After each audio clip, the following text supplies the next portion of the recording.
नमस्कार दोस्तों, मेरा नाम राधेश्याम बैरवा है। मैं प्रवक्ता केमिकल के पद पर राजकीय पॉलिटेक्निक महाविद्यालय कोटा में कार्यरत हूँ। आज हम द्वितीय वर्ष का subject chemical process calculation CH 203 का topic number 2.4 partial pressures and vapour pressure का अध्ययन करेंगे। माना किसी गैसीय मिश्रण में A, B, C आदि गैसें विद्यमान हैं। यदि शुरुआत में ये सारी गैसें एक ही सिलेंडर में हो तो इस मिश्रण के द्वारा जो लगने वाला दाब है उसको कुल दाब बोलते हैं।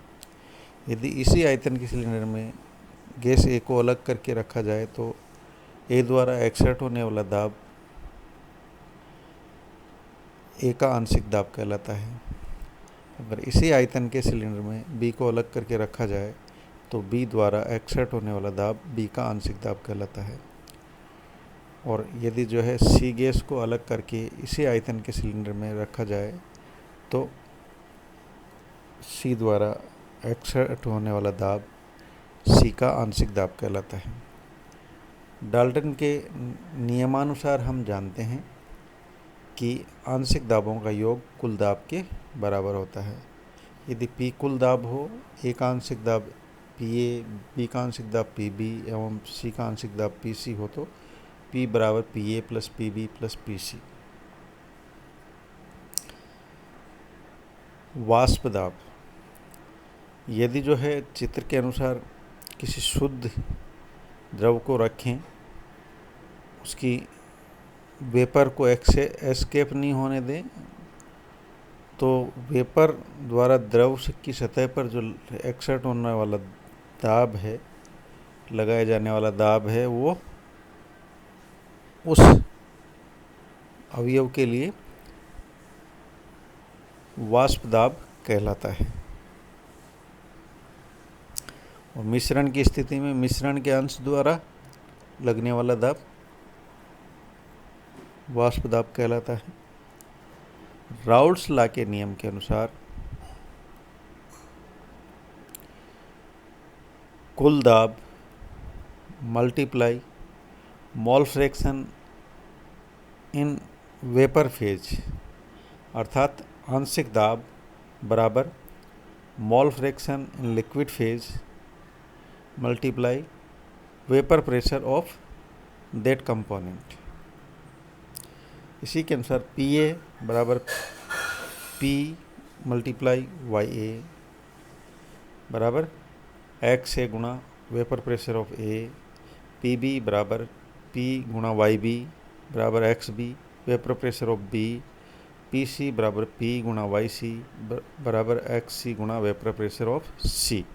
यहाँ पर P कुल दाब है, Y मोल फ्रैक्शन है वेपर फेज में, VPA A का वाष्प दाब है, VPB B का वाष्प दाब है, PPC C का वाष्प दाब है, XA A का द्रव अवस्था में मोल फ्रैक्शन है, XB B का द्रव अवस्था में मोल फ्रैक्शन है, XC C का द्रव अवस्था में मोल फ्रैक्शन है और I किसी भी वेरिएबल के लिए लिया है। अब एक छोटा सा उदाहरण कंसीडर करते हैं। Calculate the total pressure and composition of vapour in contact with solution at 100 degree Celsius containing 25% orthoxylene, 40% toluene and 35% benzene by mass. Data दिए हुए इसके। बेंजीन का vapour pressure 1340 mmHg, molecular weight 78, toluene का vapour pressure 560 mmHg, molecular weight 92, orthoxylene का vapour pressure 210 mmHg और molecular weight 106। अभी मास percent दिया हुआ है, इसलिए माना सॉल्यूशन की हमारे पास 100 किलोग्राम मात्रा उपलब्ध है। तो इस प्रकार टेबल बनाई। कंपोनेंट जिसमें बेंजीन, टोलिन और जाइलिन। फिर क्योंकि 100 किलोग्राम हमने बेसिस लिया है, इसलिए परसेंटेज सीधे सीधे द्रव्यमान में बदल गई। तो मास इन kg, बेंजीन का 35, टोलिन का 40 और जाइलिन का 25। मॉलिक्यूलर वेट दिए हुए 78, 92, 106 क्रम से। अब किलोमोल निकालने के लिए किलोमोल बराबर मास इन kg upon molecular weight. Kilomole of benzene बराबर 35/78, किलोमोल ऑफ टोल्यूइन बराबर 40/92, किलोमोल ऑफ जाइलिन बराबर 25/106। इससे जो है किलोमोल आए 0.449, 0.435, 0.236। अब जो है मोल फ्रैक्शन निकाला, किलोमोल का टोटल करके जो इंडिविजुअल किलोमोल है उसमें भाग लगाते हुए जो है मोल फ्रैक्शन निकाला। तो ये लिक्विड स्टेट में जो है मोल फ्रैक्शन आए 0.4008, 0.3884, 0.2108।